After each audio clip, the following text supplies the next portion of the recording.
to near 12.8 feet by early Sunday afternoon. The river will fall below flood stage by Monday morning.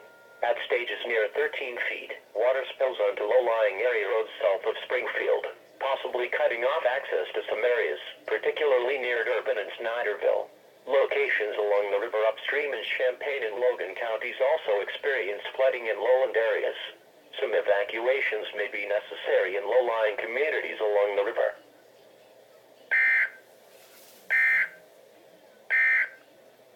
The flood warning